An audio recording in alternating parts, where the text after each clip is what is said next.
제가 말씀 봉독해 드릴게요. 사무엘상 23장 1절에서 6절입니다. 사람들이 다윗에게 전하여 이르되 보소서 블레셋 사람들이 그 일라를 쳐서 그 타작마당을 탈취하더이다 하니 예 다윗이 여호와께 붙잡아 이르되 내가 가서 이 블레셋 사람들을 치리이까 여호와께서 다윗에게 이르시되 가서 블레셋 사람들을 치고 그 일라를 구원하라 하시니 다윗의 사람들이 그에게 이르되 보소서 우리가 유다에 있기도 두렵거든 하물며 그 일라에 가서 블레셋 사람들의 군대를 치는 일이리까 한지라 다윗이 여호와께 다시 묻자온대 여호와께서 대답하여 이르시되 일어나 그 일라로 내려가라 내가 블레셋 사람들을 네 손에 넘기리라 하신지라 다윗과 그의 사람들이 그 일라로 가서 블레셋 사람들과 싸워 그들을 크게 쳐서 죽이고 그들의 가축을 끌어오니라 다윗이 이와 같이 그 일라 주민을 구원하니라 아히멜렉의 아들 아비아달이 그 일라 다윗에게로 도망할 때 손에 에봇을 가지고 내려왔더라. 아멘. 네. 오늘 사무엘강의 49번째 시간이에요. 쉽지 않은 순종 그러나 복이 되는 순종. 쉽지 않은 순종 그러나 복이 되는 순종이라는 제목으로 함께 하나님 말씀을 나누려고 해요. 제목부터 좀 그렇죠? 네. 여러분 우리 지난 시간에 우리 하나님이 끝까지 책임지시는 분이라는 걸 배웠어요. 그래서 끝까지 책임지는 왕이라는 주제로 다윗과 사울의 리더십을 좀 그 차이를 비교해 봤거든요. 사울은 항상 무슨 일이 있으면 자기중심적인 인물이라서 그쵸? 다 남 탓을 하죠. 보시면은 주변에 있는 신하들이 공모를 하고 내 아들도 나를 죽이려고 하고 그 못된 다윗 때문이고 다 이렇죠. 그렇죠? 그리고 다 그 사람들한테 하는 말이 나를 위해 살아야 되고 내가 니네들한테 해준 게 어떻고 막 계속 자기중심적인 말만 하고 다 남 핑계로 돌리는 이런 야비한 사람이에요. 사울이 근데 처음부터 그랬나요? 사람이 처음부터 그러진 않았던 것 같아요. 사울을 보면 그래요. 겸손했었던 것 같아요. 물론 본성이 어떤지는 모르겠지만 처음에 성경에 사울이 등장할 때는 상당히 겸손했었고 자기를 비방하는 자들에게도 관대했었고 이랬죠. 그랬던 사람이 어떻게 권력의 맛이 무서운지 왕으로서의 삶이 이렇게 지나다 보니까 그 자리가 자기 자리가 된 거예요. 자기가 왕이 된 거죠. 그렇죠? 여러분 반면에 다윗은 어때요? 자기 책임도 아니고 사실은 여러분 다윗이 그럴 줄 알고 아히멜렉 제사장한테 떡을 요구한 게 아니잖아요. 그 사람들이 다 죽을 거라고 생각했다면 다윗이 거기 가서 그 일을 했겠냐고요. 그런데 사실은 사울이라는 아주 악한 왕이 말도 안 되게 제사장들을 몰아서 죽이고 도액이라는 놈이 딱 거기 있어가지고 그런 일을 벌이니까 다윗이 이것에 대해서 자기 책임으로 통감을 하죠. 사울과 완전히 다르잖아요. 그래서 도망 나온 겨우 목숨 부지에 온 아비아달이라는 제사장을 향해서 내가 너를 보호하겠다. 끝까지 너를 책임지겠다. 이런 약속을 하죠. 달라요. 책임지고 보호하는 왕이라는 거예요. 여러분 우리가 직장 생활을 해도 그렇고 사람들 인간관계를 해도 그렇고 책임지는 사람과 책임을 미루는 밑에 사람들에게 책임을 미루는 사람들과의 차이를 내가 그런 영향력 아래에 있는 팔로워라면 어떤 리더가 좋겠어요? 말 하나만 하잖아요. 저도 이런 경험이 많으니까. 여러분 후에 나라가 안정이 되고 다윗의 왕위에 오를 때 다윗은 이 아비아달이라는 자기에게로 도망 온 이 제사장을요 제사장으로 대제사장으로 임명을 해요. 아시겠어요? 끝까지 책임지는 모습이 우리 주님 닮았잖아요. 다윗이. 그래서 주님의 모형이겠죠. 그리고 오늘 본문이 바로 그 다음에 바로 일어난 사건인데요. 다윗의 그런 어떤 그 아둘람 도피 생활 가운데 선지자 하나가 도망을 왔다고 했어요. 다윗에게로 찾아왔다고. 그게 누구예요? 지금 바로 왔다고 해서 갓이라고 했잖아요. 갓이라는 선지자가 왔는데 그 선지자가 조언을 해요. 다윗에게. 이스라엘의 왕이 어떻게 블레셋 경내에 있으니까 어디로 가라? 유다 지경으로 들어가라. 정통성 있게 약속의 땅으로 가야 거기서 약속의 땅에 정착해서 살아야 약속의 땅을 다스리는 왕이 되죠. 이렇게 조언을 하니까 사실은 거기 들어가면 지금 누가 불을 켜고 잡으려고 해요? 예, 대답을 해야 설교가 진행이 되죠. 사울이 잡으려고 그렇게 불을 켜고 경내에서 지키고 있는데 거기 다시 들어가는 게 쉽냐고요. 근데 말씀에 순종해서 어떻게 해요? 다윗이 유다 땅으로 다시 들어가요. 실제로 그 많은 무리들을 이끌고 헤레 수풀이라는 곳으로 들어가요. 생각해 보세요, 여러분. 이 삶이 많은 무리를 이끌고 가니까 떵떵거리는 삶 같은데 그게 아니라니까요. 굴 속에서 400명이 산다. 남자만 400명이라고 했어요. 그렇죠? 이게 쉬워요? 쉽지 않은 얘기예요. 자기 공간도 없는 사람들, 무슨 들짐승도 아니고. 이번에 또 옮겨진 거처는 유다 지경으로 들어갔지만 어떤 마을이 아니잖아요. 어디로 지금 들어가라고 했어요? 선지자가 수풀로 들어가라고 했잖아요. 헬의 수풀이라고 했잖아요. 짐승입니까? 아니 이들이 들짐승이냐고요. 수풀에서 사는 게 막 한 1000명이 모여가지고 수풀에서 사는 게 이게 쉬운 얘기예요? 쉽지 않은 명령이고 순종하기 어려운 얘기라는 걸 제가 강조를 하는 거예요. 그런데 그들은 그 사울이 눈에 불을 켜고 잡으려고 하는 유다 경내로 들어가고 그 수풀에 살게 되는 거죠. 그 와중에요. 오늘 진짜 첩첩산중이라고 뭐예요?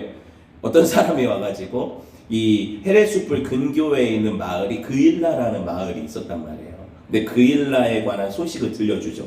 뭐라고 했어요? 그일라의 타작마당에 블레셋 사람들이 쳐들어와서 곡식들을 탈취해 간다. 이 얘기를 다윗이 듣게 된단 말이에요. 무슨 상관이에요, 다윗이?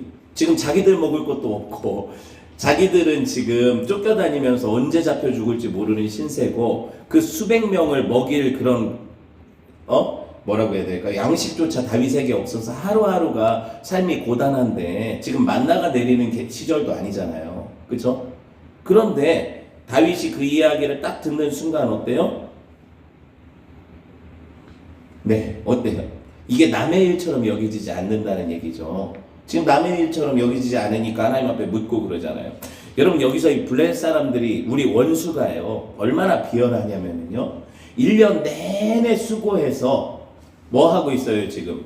그일라 사람들이 타작을 하고 있죠. 그게 밀보리 추수기라면 4, 5월쯤일 때고 뭐 쌀농사를 짓는 민족은 아니니까 생각해보면 아니면은 뭐 다른 추수기일 수도 있어요. 포도나 이런 것들. 그치만 어쨌든 추수기에 딱 그때 맞춰서 기다리고 있다가 원래 곡식을 기를 때는 오지도 않다가 생각해보세요. 딱 추수하는 타작마당에 들어가서 그걸 탈취한다? 얼마나 비열합니까?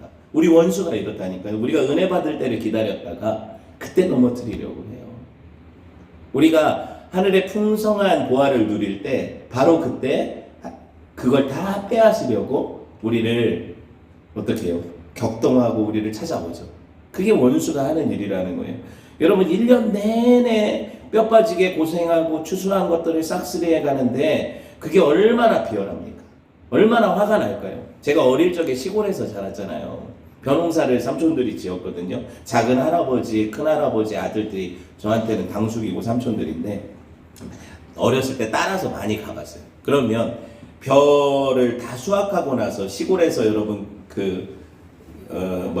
농로나 아니면은 좀 작은 이면도로나 이런 데 가보면은 쭉 가을에 뭘 깔아놔요? 벼 말리려고 쫙 깔아놓잖아요. 그걸 말리고 있잖아요, 길에서. 그러고 나서 저녁 때 되면 새벽에 이슬이 내리니까 적시면 도루묵이니까 그걸 다 다시 걷어가지고 쌀 가마니를 만들어서 거기다가 포대로 쌓아놓죠. 그러고 나서 사람들이 그거 어떻게 해요? 그 옆에서 지키고 자요. 그 가을에 날씨가 쌀쌀한데도 동네에서 품앗이 하듯이 한 사람 한 사람씩 거기서 자요. 그 볕단 지키려고. 왜 이런 일이 있어요? 뉴스 보면 그 당시에 어떤 일이 많이 벌어졌어요? 트럭을 가지고 1년 농사 져서 도로에다 쌓아놓은 쌀가마니를 싹 실어가지고 새벽이나 밤에 훔쳐가는 사람들이 있었단 말이에요. 그 뉴스 볼 때마다 제가 그걸 경험을 하고 주변에 있는 분들의 수고를 하니까 와 이거는 진짜 너무 천인공노할 일이더라고요. 이 블레셋 인간들이 그랬다는 거예요. 얼마나 농사가 힘듭니까? 근데 양심도 없잖아요. 네, 여하튼 이런 족속들이 항상 이스라엘 주변에 있었단 말이에요. 그래서 사사기에서도 미디안이 꼭 곡식 그 포도 타작할 때 훔쳐가고 막 이 짓을 하잖아요. 왜 이런 일이 벌어질까요? 그리스도인의 삶에는 항상 추수의 기쁨과 함께 여전히 우리의 쌀알들, 밀알들을 훔쳐가려는 마귀가 도사리고 있다는 걸 깨달아야 돼요. 깨어 있어야 된다는 거예요. 어찌되었든 오늘 다윗이 이 소식을 듣자마자 한 행동은 사울이 이런 소식을 들었을 때 하는 행동하고 완전히 달라요. 봅시다. 2절 같이 볼게요. 시작. 이에 다윗이 여호와께 묻자와 이르되 내가 가서 이 블레셋 사람들을 치리이까? 여호와께서 다윗에게 이르시되 가서 블레셋 사람들을 치고 그 일날을 구원하라 하시니. 하나님께 묻죠. 다윗은 이 문제를 가지고 이거 내일 아니니까 상관없어, 이게 아니에요. 지금 우리도 힘든데 뭐 내가 그런 것까지 신경 써야 돼, 이게 아니에요. 하나님께 이게 마치 내 사명인 것처럼 묻는단 말이에요. 그리고 하나님 대답하시죠. 뭐라고 대답하셨어요? 그래, 그거 네 일 봐자. 네가 블레셋에 가서 그 사람들을 치고 그 일라 사람들을 구원하라고 하시잖아요. 맞아요? 여러분, 이런 식으로 한번 생각해 보세요. 지금 다윗이 왕이에요, 아니에요? 다윗은 왕이 아니에요, 공식적으로. 물론 하나님 기름 부으셨지만 지금 쫓기는 신세잖아요. 이스라엘은 엄연히 누가 있어요? 사울이라는 왕이 있어요. 그러면 이스라엘의 지경 내에 있는 사람들이 외세에 의해서 탈취를 당했을 때 누가 반응해야 돼요? 당연히 지금 현재 왕인 사울이 군대를 동원하든지 반응해야 되는 거예요. 근데 사울은 아무 관심 없죠. 지금 무슨 사울이 뭐 하러 다니는 거예요, 지금? 다윗 쫓아다니는 거예요. 다윗 잡으려고 다니는 거예요. 자기는 왕인데 자기가 뭔 짓을 하고 있는지도 모르는 거예요. 묻지도 않아요, 사울은. 그쵸? 물어도 소용없는 게 사울 주변에는 다 사울이 듣기 좋은 대답만 하는 사람밖에 없어요. 그쵸? 이미 자기들이 물을 수 있는 수단을 다 지워버렸거든요. 제사장들을 다 죽였고 선지자들을 못 살게 했으니까. 여러분 한번 생각해 보세요. 다윗이 왜 이걸 질문했을까? 자기는 이게 내가 기름 부은 왕으로서 사울이 안 하는 일이지만 마땅히 내 민족을 구원하는 일이 나의 사명이다. 이거 사명감을 느끼고 있는 거예요. 그런데 또 한 가지는 뭐냐면 내가 이 일을 하면 사울은 뭐가 돼? 현재 왕이 있잖아요. 아시겠어요? 그런데 내가 이 일을 하면 명백하게 월권이 아닐까 이런 생각도 할 수 있잖아요. 함께 묻는 거, 하나님 내가 하는 게 맞습니까 이게? 이거 사울의 일인데 내가 하면 내가 왕 행세한다는 소리를 듣지 않을까요? 이런 생각은 안 해보셨죠? 그럴 수 있잖아요. 어떤 상황에서는 다윗이 그 일을 하면 야, 지가 왕인 줄 아네? 비방하는 사람들은 얼마든지 일을 할 수 있다니까요. 교회에서도 마찬가지잖아요. 어떤 사람이 교회의 어려움을 보고 어떤 부분에서 모자람을 보고 자기가 나서려고 하면은 뒤에서 뭐라고 쓰면 돼요, 일 안 하는 사람들이. 지가 뭐 장로야? 지가 무슨 안수 집사야? 이러잖아요. 이해돼요, 지금 이 일이? 그러니까 다윗의 경우에도 이 일을 하면서 혹여나 문제가 생길 수 있다는 거예요. 자기가 좋은 의도로 착한 일을 해도 벌써부터 왕행세해야 한다는 소리를 들을 수 있고, 사울이 자기를 반역자로 모는 것에 어떻게 보면 정당성을 줄 수도 있다는 거예요. 그런 얘기죠. 그런데 다윗은 그게 중요하지 않아요. 하나님의 의중이 중요하죠. 하나님 나라의 왕으로서 자기가 마땅히 해야 될 사명에 집중하죠. 아시겠어요? 그거라니까요. 남이 어떻게 생각하는지가 중요하지 않아요, 다윗에게는. 그리고 여러분, 다윗이 어떻게 하나님께 물을 수 있었을까요? 오늘 답이 있는데 6절에 빨리 컨닝을 하고 보세요. 어떻게 물을 수 있었을까요? 물론 기도는 다 할 수 있죠, 하나님의 백성이. 그런데 구체적으로 하나님의 뜻이 오는 계시의 통로가 구약에서는 선지자를 통해서였고, 또 한 가지는 제사장을 통해서였어요. 그리고 지금 선지자가 옆에 있죠. 또 제사장이 있죠. 아비아달이라는 제사장이 올 때 특별히 6절을 같이 읽어봅시다. 시작. 아히멜렉의 아들 아비아달이 그일라 다윗에게로 도망할 때 손에 뭘 가지고 왔다? 에봇을 가지고 왔다. 여러분, 왜 이런 기록을 성경이 디테일하게 할까요? 굳이 그냥 자기 목숨 겨우 건져서 도망왔다 해도 되는데 꼭 에봇을 가지고 왔다는 표현을 하잖아요. 에봇이 뭔데요? 대제사장의 상징이고 하나님께 물을 때 물을 수 있는 우림과 둠밈이 에봇에 붙어있는 판결 흉배에 있어요. 뭘 가지고 왔다는 거예요? 왕의 옥쇠를 가지고 왔다는 거예요. 정통성을 가진 왕이라는 것을 증거하는 거예요. 하나님께 물을 수 있는 방편을 가지고 왔다는 거예요. 아시겠죠? 그러니까 우림과 둠밈은 뭐예요? yes or no거든요. 뽑았을 때 만약에 이게 정확하게 뭔지 지금까지 기록에 남아있지 않기 때문에 몰라요. 그래서 우림 둠밈이 뭘로 만들었고 어떻게 돼, 이건 모르는데, 그래서 정확하게 모르지만 분명한 건 뭐냐면 하나님의 뜻을 물을 때 썼다는 거고, 두 가지 돌 같은 걸로 들어있었기 때문에 두 가지를 뽑을 때 하나는 예스고 하나는 노라는 거예요. 그래서 하나님의 뜻이 분명할 때 내가 갈까요 말까요 하면 예스, 노 이렇게 대답할 수 있는 게 우림과 둠빔이라는 거예요. 아시겠죠? 하나님 뜻을 물을 때. 그래서 그걸 가지고 왔기 때문에 하나님의 뜻을 물을 수 있었다는 거죠. 그리고 오늘 다윗이 실제로 딱 그 질문을 하잖아요. 내가 블레셋을 칠까요 말까요? 그러면 예스, 노잖아요.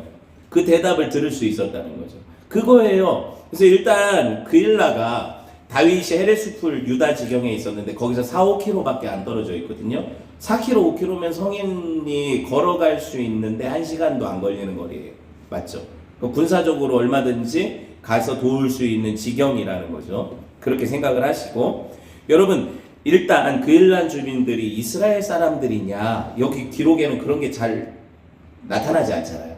그리고 아니면 뭐 그 근처에 다른 뭐 거주하던 족속이냐, 이런 질문이 지금까지도 막 신학자들은 그거 가지고 싸우거든요. 정말 쓸데없는 거 가지고 많이 싸우는 것 같아요. 왜냐하면 생각해 볼 때 유다에서 가까운 지금 헤레스풀이 유다 지경이라면 바로 4, 5km 떨어진 지역이니까 사실은 이스라엘 지경일 가능성이 훨씬 높죠.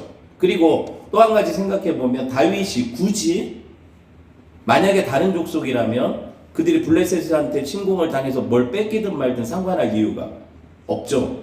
그러니까는 이렇게 생각해 보면 당연히 그일라는 이스라엘 족속이고 유다 지경 내에 있는 동포라는 거예요. 그렇죠? 그러면 이 마음의 부담을 느끼는 자가 리더라는 거죠. 내 동포가 주님의 몸된 교회가 고난당하고 고통당할 때 아무렇지도 않으면 그건 하나님께서 그를 리더로 세우신 게 아니잖아요. 생각해 보세요. 여러분 마음의 부담을 느끼는 자가 사명자거든요. 생각해 보세요. 내가 마음의 부담을 느끼는 것에 내 사명이 있거든요. 그러니까 하나님께 물을 이유도 없는데 다윗은 사명감을 느끼고 그들을 구원할 자로서 자기를 인식하는 거예요. 그럼 왕이죠. 왕으로서의 일이잖아요. 그 일이 자기 민족 동포를 해방하는 일이 맞죠? 그 반론은 3절 때문이거든요. 왜 사람들이 이 유다가 아니라고 주장하는지 봅시다. 3절 시작. 다윗의 사람들이 그에게 이르되 보소서 우리가 유다의 했기도 두렵거든 하물며 그일라에 가서 블레셋 사람들의 군대를 치는 일이리까 한지라. 이렇게 얘기를 하니까 우리는 유다에 있고 그일라는 아니다 이런 얘기거든요. 근데 그게 아니라 지금 유다에 왔어도 유다 자체도 위험하다는 거예요. 유다에 있는데 여기도 안전하지 않다는 거예요. 그런데 남이 지금 가까운 어떤 동포라고 하지만 남이잖아요. 그들이 위협을 당하는데 그걸 굳이 나서서 우리가 도와줄 이유가 있겠냐 이런 이야기거든요. 그러니까 유다라고 생각할 수도 있겠죠. 쉽게 말하면 헤레스풀은 사울에게도 들키지 않고 안전한 산악지대라면 아시겠어요? 그일라는 평야 지역이라서 내려가면 그들이 400명이 노출되죠. 어디 숨었는지. 그런 위협을 감수할 필요가 있겠냐 이런 얘기예요. 남 걱정할 때냐는 거죠. 이게 주변 사람들, 그러니까 교회의 다른 성도들, 아둘람 공동체의 다른 성도들의 의견이었어요. 자, 그럼 400대 1이에요. 자, 우리는 주로 이 한 명의 왜곡된 지도자들 때문에 힘든 경우를 많이 봤기 때문에 민주적으로 볼 때 400명의 의견이 더 옳다고 생각할 수 있어요. 그런데 제가 항상 얘기했죠. 하나님 나라는 민주주의가 아니라고. 주권은 국민에게 있는 게 아니라 주권은 하나님께 있다고. 그쵸? 그럼 교회에서의 답은 언제나 누구에게 물어야 되는 거예요? 하나님의 의중을 물어야 되는 거예요. 다윗은 이걸 아는 거예요. 다윗 의견이 아니에요, 이게. 다윗은 가자. 그러니까 목사는 가자, 성도들은 반대. 이게 아니에요. 하나님 의중이 뭔가를 물어야 되는 거예요. 이거거든요. 그래서 그 목사가 하나님의 의견을 묻지 않고 자기 주장을 한다면 당연히 잘못된 거죠. 그런데 이게 하나님으로부터 받은 확실한 응답이라면 400명이 반대해도 해야 되는 일인 거잖아요. 그렇죠? 그 얘기를 하는 거예요. 지금 사울이라는 왕이 있기는 하지만 그는 이스라엘의 왕으로 정통성을 잃었어요. 하나님 버리셨거든요. 그가 이스라엘을 구원할 구원자가 될 수 없어요. 하나님이 안 보내시거든요. 긍휼의 마음도 없어요. 그 백성들에게. 왜? 하나님 그 마음을 안 주시거든요. 사명도 아니에요. 왜? 왕 자격이 없는 자가 어떻게 이스라엘 구원할 사명자입니까? 하나님 그런 마음조차 다 뺏어버리신 거죠. 그런 거예요. 물론 나중에 블레셋이 치러 왔을 때 자기 아니 때문에 돌아가는 경우는 있어요. 왜냐면 자기가 가진 그 모든 소유와 자기 영토가 뺏길 때, 근데 저 변방에 있는 그 일라 블레셋과 접경 지역 그거야 뭐 먹히든 말든 내 알 바 아니라는 거죠. 이런 식의 인식이 사울이라는 거예요. 아시겠죠? 그러고 있는데 여기서 다윗의 리더십이 사실은 시험을 당하는 거죠. 어떤 시험입니까? 사울은요, 이런 경우에 주변에 있는 사람들이 반대를 하면 어떻게 했어요? 그 사람들 눈치 보느라고 하나님의 명백한 뜻이 있어도 그 사람들을 기분 좋게 하고 비유 맞추느라고 어떻게 해요? 하나님 뜻을 무시하고 불순종했죠. 그게 뭐예요? 사람들이 막 야 전쟁 날 것 같은데 어떡하냐, 우리 어떻게 사무엘이 오기를 기다리냐, 이럴 때 어떻게 했어요? 자기가 나서서 제사장인 척 집례하고 전쟁하러 가려고 했죠. 또 한 가지는 아말렉이라는 그 사람들이 야 전리품이 이렇게 많은데 이거 어떻게 다 없애, 하나님 다 진멸하라고 했는데 소, 양 이런 거 탈취해서 좀 우리가 나눠 가질 수도 있는 거 아니야 하는 사람들의 이런 의견이 있었을 거고, 사울은 그 사람들을 기쁘게 하려고 해야 되니까 어떻게 해요? 그걸 다 못 죽이죠. 그래 끌고 와가지고 핑계대기를 하나님 앞에 좋은 걸로 제사 드리려고 했다 이러죠. 하나님이 아세요, 모르세요? 다 아시죠. 그 중심을 아시죠. 그러니까 다윗과 사울의 이 대조를 보잔 말이에요. 하나님 뜻이 아니라 자기 지지자들의 요구와 기분을 맞추기에 급급했단 말이에요, 사울은. 그렇죠? 그러면 다윗에게는 이게 시험이 아니겠어요? 그 사람들이 다 지금 가지 말자고 하잖아요. 그 일나랑 우리랑 무슨 상관입니까? 우리 내 코가 석자인데 왜 남의 일에 신경 쓰다 다 죽으려고 합니까? 이거거든요. 그런데 다윗은 이게 하나님 주신 사명이라고 생각했고 왕국을 지키기 위한 사명이라고 생각했기 때문에 내가 사람들을 만족시키고 그들을 기쁘게 하기 위해서 하나님 뜻을 저버릴 것인가, 아니면 하나님 뜻에 순종하기 위해서 지금 나만 믿고 따르는 400명 마음을 상하게 할지라도 그들을 설득하고 그들과 함께 이 일을 할 것인가, 이게 얼마나 중요하냐고요. 이게 지도자는 딜레마가 있는 거예요, 이게. 그쵸? 저도 목회자로서 딜레마가 있거든요. 물론 머리랑 지식으로는 하나님 뜻에 순종함이 마땅합니다, 이게 옳다는 대답은 늘 있어요. 항상 있어요. 그런데 무리해서 제가 성도들 마음을 아프게 하면서까지 이 일을 해야 될까, 이런 질문을 하게 되면 또 거기서 한 가지 또 갈등이 생기죠. 아 그래 지금은 아니야, 뭐 때가 있겠지, 하나님 제가 순종하기 싫은 게 아니라 나중에 하겠습니다, 이렇게 되는 경우가 있을 거 아니에요. 있단 말이에요, 실제로. 그렇단 말이에요. 자, 갈라디아서 1장 17절 바울의 말을 한번 떠올려 봅시다. 같이 읽어볼게요. 시작. 이제 내가 사람들에게 좋게 하랴 하나님께 좋게 하랴 사람들에게 기쁨을 구하랴, 내가 지금까지 사람들의 기쁨을 구하였다면 그리스도의 종이 아니니라. 이런 의미에서 저는 그리스도의 종이 아닐 수도 있겠다, 이런 생각을 할 때가 있어요. 왜냐면 저도 가끔씩 이런 어떤 갈등의 문제에 있어서 좀 편안한 선택을 할 때가 있거든요. 아 굳이 이걸 이렇게까지 해가지고 사람들 힘들게 하면서 할까? 그런데 하나님이 어떤 때는 되게 명백하게 마음 가운데 목회자로서 너는 이렇게 교회를 이끌어가라 하실 때가 있단 말이에요. 근데 제가 그거를 듣고도 여러분한테 전하지 않으면 어떻게 해요? 하나님 앞에 저는 하나님 뜻을 구하는 자가 아니죠. 그런 경우가 있었어요. 있기도 했어요, 실제로. 그래서 참 갈등이 되고, 뭐 눈치 본다? 뭐 이렇게까지 표현하지 않아도 내가 적극적으로, 그럼 내가 하나님, 다윗이 이러잖아요. 막무가내로 밀어붙이는 게 아니거든요. 야, 그래도 내가 왕이니까 내 말 따라. 내가 목사니까 여러분들은 목사가 응답받았다는데 여러분이 왜 안 따라옵니까? 이런 식으로 하지 않아요, 다윗이. 오늘 보면 다시 묻잖아요. 아 그래? 저 사람들의 의견도 일리가 있을 수 있다. 지금 우리 형편이 이렇고, 그럼 내가 들었던 하나님의 응답이 정확하지 않을 수도 있겠다. 다시 물을 수 있죠. 오늘 다윗이 그렇게 하잖아요, 실제로. 구체적으로 하나님이 그러니까 두 번째는 더 구체적으로 대답하시거든요. 23장 4절 봅시다. 시작. 다윗이 여호와께 다시 묻자온대 여호와께서 대답하여 이르시되 일어나 그 일하러 내려가라. 내가 블레셋 사람들을 네 손에 넘기리라 하신즉. 이렇게까지 하나님이 응답하셨는데 순종하지 않으면 그건 하나님 앞에 불순종한 게 맞아요. 맞죠? 저는 이게 두려워서 2번 안 물어볼 때가 있었던 것 같아요. 왜냐하면 한 번은 분명히 그런 마음을 주셨을 때 2번째 물어보면 무조건 그렇게 하라고 하실까봐 저는 그랬던 것 같아요. 여러분 목사님 도대체 무슨 얘기죠? 이렇게 궁금할 수 있는데 언젠가 나눌 날이 있을 수도 있겠죠. 좀 편안하게.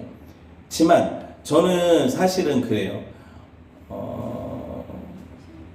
여러분도 마찬가지겠죠. 저도 하나님 앞에서 이제 기도하면서 어떤 때는 하나님의 뜻이 긴가민가 할 때는 사실은 크게 문제가 안 돼요. 그런데 좀 더 기울어져서 이게 하나님 뜻이라고 더 확정적으로 마음이 갈 때, 그럼에도 불구하고 교회를 생각하고 여러분들을 생각할 때마다 더 물어보면 안 되겠다. 하나님 앞에 더 물어보면 안 되겠다. 이런 시절이 있기도 했다는 거예요. 그러면 더 물어보면 하나님 그렇게 하라고 하시면 막 마음 상하면 어떡할까 서로 그런 생각도 했었고, 그런 적이 있어서 제가 이 본문을 보면서 참 그렇더라고요. 하나님 그렇습니다. 제가 하나님 뜻을 묻기를 주저했던 적이 있군요. 하나님이 알게 하시더라고요. 어찌되었든 그 일나로 내려가라 하시면서 하나님이 약속을 주셨어요. 어떻게? 내가 블레셋 사람들을 네 손에 넘기리라. 확실한 응답이죠. 이렇게 응답받고 나니까 다윗이 어떻게 더 이상 망설이지 않죠. 사람들 눈치 볼 수가 없어요. 그래서 그들을 설득하는 과정이 있었겠죠. 당연히 다윗이 어떤 지도자인데. 그래서 하나님께서 우리 손에 붙이셨다. 내가 예전에 그 골리앗과 싸울 때도 이런 응답을 받았었다. 두려워하지 말자. 우리 가자. 하나님 승리를 주실 것이다. 이랬겠죠. 그들이 설득을 하는 과정이 있었고 같이 가잖아요. 같이 싸우러 가서 실제로 하나님이 블레셋과의 전쟁에서 승리를 주시고 겨우 400에서 600명, 지금 그 헤레수풀에 한 200명 더 왔다는 그런 본문들이 있으니까 한 600명 군인들이 가서 블레셋 한 군대를 무찔러 버리는 거예요.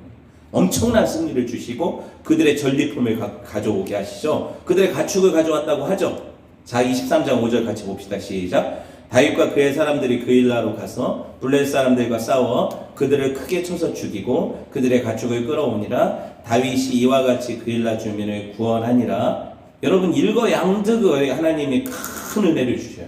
여러분 그 많은 도망다니는 공동체가 어디 가서 고기를 그렇게 먹어봤겠습니까? 그런데 오늘 가축들을 끌어왔다? 그거 기르겠어요? 헤레수풀에서? 뭐 하겠어요? 네, 먹겠죠. 두고두고 먹겠죠. 그 엄청난 가축들을. 그걸 하나님께서 아예 광야에 식탁을 베풀어 버리시고 잔치상을 베풀어 주신 거예요. 순종하는 자에게 주시는 하늘의 복이 이런 것이다 라는 걸 비유적으로 보여주시는 사건이잖아요. 맞아요? 그거잖아요. 여러분 우리가 이런 성경의 내용을 보면 참 목사님들이 단순하니까. 왜냐면 사회생활을 안 해봐서. 그러니까 순종하면 복 받고 불순종하면 벌 받는다 이러는데, 여러분 순종이 그렇게 쉬운 건 아니에요. 살면서 저도 살아보니까 제가 설교하는 것과 제가 사는 것이 합치되는 게 그렇게 쉬운 게 아니에요. 그래서 순종은 쉽고 순종하면 복 받는다 이거는 정말 아니에요. 순종, 제가 오늘 제목을 뭐라고 했어요? 순종은 어렵다니까요. 정말 어려운 거예요. 결코 쉽지 않은 순종이에요. 그런데 분명한 것은 순종하면 복을 받는다는 건 사실이에요. 그 복이 내가 예상한 복은 아니에요. 생각지도 못한 복으로 하나님이 갚아주신다니까요. 내가 이렇게 할 테니까 하나님 이렇게 주십시오 하는 거래적인 복은 절대 아닌데 하나님이 내가 생각지도 못하는 복을 주신다니까요. 근데 이건 순종해보고 경험해봐야 아는 거잖아요. 그런데 그 순종하기까지의 결정 과정이 쉽다면 누가 안 하겠어요? 다 하지. 그렇게 단순한 문제가 아니거든요. 왜? 다 반대하는데 나만 옳다고 주장하는 게 쉬워요? 다 기도해봤다는데 내 기도만 옳다고 하는 게 맞아요? 여러분 순종의 결정이 나한테만 그 행위가 피해가 된다면 상관없는데 그거 내가 감수하겠는데, 어떤 리더들은요 그 자리에서 결정하면 많은 성도들, 많은 교회 지체들이 영향받거든요. 그쵸? 그 결정이 쉽겠어요? 그렇게 결정해서 문제가 생기면 어떡해요? 그건 믿음의 문제기는 하지만 생각해 보세요. 우리는 항상 믿음이 강하지 않거든요. 이거 어떻게 하지? 잘못되면 어떻게 하지? 이런 마음이 없겠어요? 제가 예수님도 아니고. 말이 그렇지. 여기 보세요. 사울이 언제 쫓아올지도 모르는데 처자식을 수풀에 내버려 두고 군인들이 가가지고 자기들은 거기서 물론 승리할 수 있어요. 근데 그 중에 누구 하나 죽을 수도 있잖아요. 그 중에 그게 내가 되면 내 식구들은 어떻게 해요? 이런 생각 할 수 있어요, 없어요? 너무 생각하나요, 제가? 할 수 있잖아요. 순종은 쉬운 게 아니라니까요. 절대로 쉽지 않기 때문에 여러분, 그것도 이 지도자가 의협심에 불타서 생판 모르는 남을 구하러 가자는데, 물론 동포기는 하지만 지금 내 교회 얘기가 아닌데, 우리 교회가 아니라 옆 교회가 힘들다는데 왜 내가 신경 씁니까? 이거잖아요. 그런 상황인데 만약에 패하게 되면은요, 다 잃어버리는 거예요. 그죠? 아둘람 공동체도 와야 되고요. 다윗도 끝나고 그일라는 말할 것도 없죠. 거기는 뭐 자기들이 자체 방어 수단이 없었으니까 블레셋을 자기들이 못 이기는데, 그러니까 다 끝나는 거잖아요, 모두가. 그냥 한철 농사 망쳤다고 생각하고 지날 수도 있는 거잖아요. 쉽게 생각하면 그런 거 아니에요? 늘 일어나는 일이잖아요, 그 시대에 탈취하는 거. 이들 입장에서는 사실은 이게 쉬운 결정 절대 아니에요. 그리고 반대할 수 있어요. 교회가, 제가 여러분한테 정말 상관도 없는 어떤 이들을 돕자고 할 때 여러분들이 마음이, 우리 목사님, 우리 형편을 보세요. 우리 형편을 좀 보세요. 우리도 건물도 없고, 우리 주일학교 사역자도 뽑을 수 있는 그런 형편도 안 되고, 근데 우리가 무슨 다른 교회를 돕고 선교사를 돕고 막 이렇습니까? 라고 할 수 있어요. 얼마든지. 그런 거 아니겠어요? 여러분, 하나님께서 기뻐하시는 것이 무엇인지를 생각하는 훈련은 이게 쉬운 게 아니에요. 그래서 그거를 하나님 앞에서 계속 생각하지 않으면 나는 그냥 쉬운 대로 결정하고 살게 돼요. 교회도 마찬가지예요. 그냥 이렇게 흘러가는 대로 가는 거예요. 그런데 내가 그걸 거스르고 하나님 뜻이 분명하다는 인식을 가지고 엎드리고 물어보면서 하나님 이게 맞다면 그렇게 하겠습니다 하고 결정하고 설득해가고 같이 하는 과정, 이게 필요한 거예요. 그리고 그것이 하나님이 기뻐하시는 교회의 모습이잖아요. 그쵸? 당연히 그 안에서 분란이 있죠. 반대가 있죠. 심하면 어떤 데는 그것 때문에 갈라지잖아요.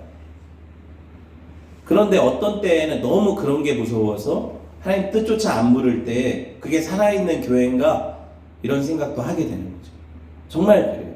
우리가 그리스도의 몸으로서 마땅히 싸워야 될 영적 전쟁이 있는데 애써 외면하고 회피하고 나와 관계없다고 여기면 그게 내게 손해가 될 거라고 생각하고 내가 그것에 지금 누리는 현실의 안주와 평안을 뺏길 거라는 그런 계산 때문에 그 일에 동참하지 않으면 언젠가 하나님은 우리가 그 일을 당할 때 우리 지체들이 우리를 구경하게 하실 거예요.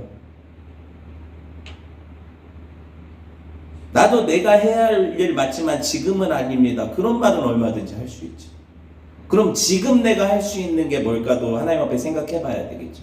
아주 작고 미약하지만 나도 이 일에 동참할 수 있다면 큰 하나님의 몸인 교회의 지체로서 우리의 역할을 생각해 볼 수 있겠죠. 우리한테 무슨 선교사를 1000명을 파송하라고 하시겠어요? 그런 게 아니잖아요. 우리가 할 수 있는 영역이 어떤 것인가? 우리 교회는 주님의 몸된 교회를 위해서 어떤 것을 하고 있는가? 이런 생각은 해볼 필요가 있겠죠. 그런 삶이 아니면 교회의 존재 이유가 뭐겠어요? 생각해 봐야 될 것 같아요. 여러분, 여기서 한 가지 짚고 넘어가야 될 게 뭐냐면, 다윗이 누굽니까? 예수님의 예표잖아요. 왕이잖아요. 만왕의 왕이신 그리스도의 예표잖아요. 그 왕이 당신의 고통받는 백성들을 외면하실 수가 있어요? 안 되는 거잖아요. 그게 안 되는 거잖아요. 하나님 나라의 주권과 영토를 누가 책임져야 됩니까? 하나님이 책임져야 되는 거잖아요. 그러니까 다윗은 할 수밖에 없는 거예요. 다윗과 함께하는 공동체는 누굽니까? 교회죠. 이게 교회예요. 이게 교회예요. 그러니까 공교회성이 얼마나 중요합니까? 제가 왜 자꾸 이 이야기를 하냐면, 지금 교회가 세상에서 지탄받고 공교회가, 하나님의 몸된 교회가 아주 그냥 땅에 떨어졌어요. 그죠? 여러분, 나라가 외세의 침략을 당해서 주권과 자유를 침해당하고 그 사람들에게 조종당한다면 당연히 우리는 어떻게 해야 돼요? 저항해야 되는 거죠. 저항해야 되는 거예요. 예를 들면 대한제국이라는 나라가 있었어요. 우리가 그렇죠? 근데 을사늑약을 통해서 일제에게 모든 통치권을 뺏겼어요. 그렇죠? 그래서 어용 정부가 돼서 오히려 독립투사들 잡아가두고 일제를 찬양하고 백성들 징용시키고 군대에 보내고 막 이런 일을 했잖아요. 근데 상해에 임시정부가 생겼어요. 그러면 어디가 정통성 있는 정부예요? 상해 임시정부는 뭘 했어요? 독립운동을 계속해서 하고 백성들의 어려움들을 보면 지원하고 적과 맞서 싸우고 이런 일을 작지만 미약하지만 계속 그 일을 해왔단 말이에요. 우리가 어디를 정통성 있는 정부로 인정을 하겠냐고요. 하나님 나라도 마찬가지예요. 뭐 큰 교회가 해야 될 일이라고요? 우리는 교회가 아닌가요? 생각해 봐야 돼요. 생각해 봐야 돼요. 여러분, 하나님께서 누가 정통성을 가진 하나님의 교회냐고 물으실 때 나는 당당하게 우리 교회는 그런 정통성을 가지고 있습니다 라고 말할 수 있을까요? 그게 두려운 거죠. 사울의 왕국이에요? 다윗의 왕국이에요? 정통성이? 당연히 다윗의 왕국이잖아요. 작아도 괜찮잖아요. 할 수 있는 것을 하면 되는 거잖아요. 그쵸? 요새 들리는 정말 조국교회 불미스러운 사건 때문에 제가 한 주간 마음이 너무 아팠어요. 너무 침통했어요. 왜냐면 제가 너무 존경하던 목사님이 그 자식에게 교회를 어떻게 보면 재정을 요구해서 그 개척을 시킨다 뭐 이런 이야기를 들었을 때 제가 그분이 벌써 은퇴한 지 10년이 됐고 그분이 설교와 삶이 지금까지 크게 문제가 없었기 때문에 은퇴 10년이나 지나신 목사님이니까 그래서 정말 존경했었는데 젊었을 때 그분이 되게 비판 정신도 강하고 또 교회에 대한 어떤 자성의 목소리도 있고 깨어있는 분이었고 그랬었거든요. 그런데 은퇴한 지 10년이 지나서 갑자기 교회에 뭐 100억을 요구했다느니 400억을 요구했다느니 뭐 마지막에는 뭐 한 40억만 떼어달라고 했다는 이런 얘기를 들을 때 그 자기 아들이 부목사로 거기 있어서 그 부목사를 개척시키려고 다른 데다가 그러고 나서는 뭐 세습도 아닌데 그게 무슨 상관이냐 이러면서 내 지분을 요구하고 이랬던 얘기들이 계속 지금 막 온라인상에서 떠돌거든요. 제가 아내한테 이 소식을 듣고 말했어요. 여보 진짜 다행이라고 해야 될지 뭐라고 해야 될지 왜냐면 우리는 개척해서 10년이 지나는 동안 건물 없지 사람 없지 돈 없지 아들은 신앙 안 한다고 하지 뭐 이게 걱정할 게 없네. 걱정할 게 없다 진짜. 농담처럼 얘기했지만 제가 너무 마음이 아팠어요. 너무 존경하던 분이었거든요. 그리고 제가 그렇다고 해서 그분의 인격과 사역을 다 부정하고 싶지도 않고 사람들은 어찌하든지 저는 여전히 마음 한켠에는 하나님 저분을 회복시켜 주시고 저분의 교회를 지켜달라는 기도가 있고 그럼에도 불구하고 우리가 공교회성을 생각한다면 저렇게까지 목사님이 교회를 아프게 하고 한국교회를 흔들어가면서 이 일을 주장하는 거는 너무 잘못됐다. 정말 아니다. 이렇게 생각을 하거든요. 아니 40년을 그렇게 대쪽같이 설교하시고 그렇게 사시던 분, 뭐 세습에 대해서 대차게 비판하시던 분이 뭐 세습은 아닐지라도 개척을 하는데 교회에서 아들 주려고 그렇게 돈을 요구한다? 이게 정말 이해가 안 돼요. 난 세습이랑 똑같다고 생각하거든요. 저는. 네. 그래서 이런 것들을 생각할 때마다 제가 드는 생각이 뭐냐면 그런 훌륭한 분들도 자기를 부인하지 못하고 그런 40년 자기 목회의 삶을 부정하는 그런 행동을 하시는데 저 같은 평범한 사람이 만약에 물질이 주어지고 건물이 주어지고 아들이 신학하고 뭐 이런 사람들이 많이 모여들고 이러면 저는 안 그러겠냐고요. 지금까지 제가 비판하던 사람들과 뭐가 다를지 저는 잘 모르겠어요.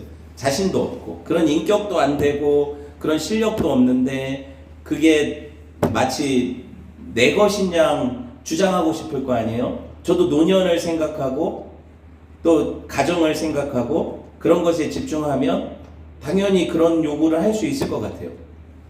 그런 생각을 할 때마다 제가 그분들을 욕하고 싶은 게 아니라 와 하나님 은혜가 필요합니다. 진짜 은혜 아니면 살 수가 없습니다.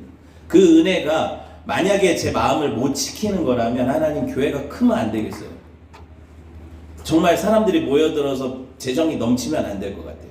그럼 저는 그게 제 유혹이 돼서 나중에 하나님 이름 먹칠할 것 같아요. 그러니까 그렇게 안 하시면 좋겠고, 만약에 하나님이 그렇게 교회를 크게 하실 거면 제 마음을 지켜주셔야지. 자신이 없어요. 농담 같지만 진심이에요. 저보다 훨씬 훌륭하신 분들이 그런 일을 하는 거 보면 저는 발끝도 못 쫓아갈 것 같은데, 그래. 그래서 너무 슬펐어요. 한 주간 누구나 존경하는 분이죠. 나도 저런 목사님이 되고 싶다. 나도.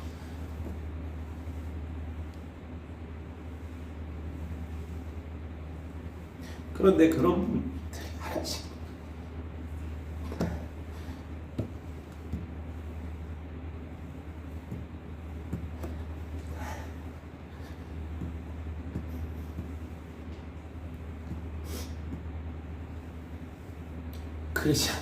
그릇이 안 되는데 그렇게 주시면 어떡해. 성도들이 얼마나 아프겠어요. 교회가 얼마나 힘들겠어요.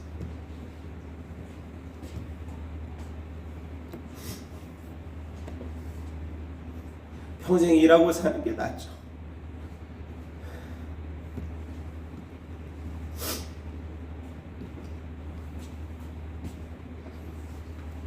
굶어 죽습니까? 그런 생각을 하게 되더라고요. 정말 기도가 나오고, 하나님, 나는 더 자신이 없고. 최근에 그런 기도를 했었거든요. 하나님, 제가 언제 큰 교회 목회자가 되고 싶다고 했습니까? 많이도 말고 교회가 자립할 수 있을 정도 사람만 붙여주셔요. 그래야 일도 그만두고 교회 근처 와서 목회하고 전업 목회자로 살 거 아닙니까? 개척하고 10년째인데 언제까지 교회에서 떨어져서 일하고 목회하고 이렇게 살아야 됩니까? 제가 그렇게 큰 욕심입니까? 이런 기도했었거든요. 아내도 교회 근처에서 같이 교회만 섬기고 싶다고 그렇게 말하고. 그런데 요새는 그 기도도 두려워요. 뭐가 맞는지 모르겠어요. 순종이 쉬워요? 절대 쉽지 않죠. 쉽지 않으니까 순종할 자신이 없으면 하나님 차라리 그런 일을 만들지 않도록, 하나님 내가 끝까지 나를 지킬 자신이 없으니까 차라리 그런 환경이 되지 않게 기도하는 게 낫지 않겠어요? 마음의 원인도 육신이 약하잖아요. 누구를 비판하겠어요? 제가 그런 분들 보니까 제가 지금까지 너무 혈기가 있어서 그런 사람이 목회자고 막 그렇게 얘기했었는데, 정말 존경하는 분들이 하나씩 넘어가는 거 보니까, 넘어지는 걸 보니까, 야, 저게 내 얘기구나 싶더라고요. 여러분 안 그렇습니까?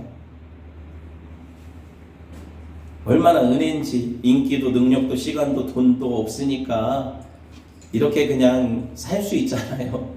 그 은혜를 기다리면서, 의지하면서. 그게 진짜 복이었다고 할 날이 올 때가 있을 거예요. 근데 그걸 모르니까 현실에 있어서는 힘드니까 뭐 달라 해서 그거 주시면 그게 재앙일지 알아요?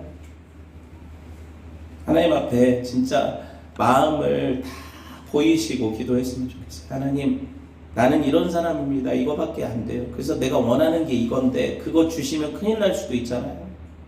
하나님 어떡합니까? 그런 은혜를 끝까지 주시기를 주님의 이름으로 축원하고 같이 기도했으면 좋겠어요.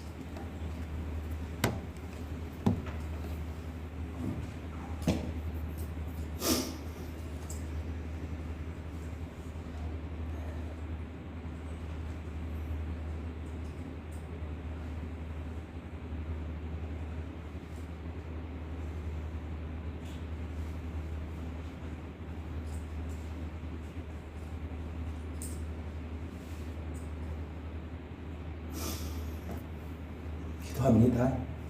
하나님, 우리는 참 두렵습니다. 혹여 내가 원하는 것들이 이루어질 때 하나님 그것 때문에 하나님 놓칠까 두렵습니다. 하나님 내가 기도하는 것들이 응답될 때 그것 때문에 하나님 교만할까 두렵습니다.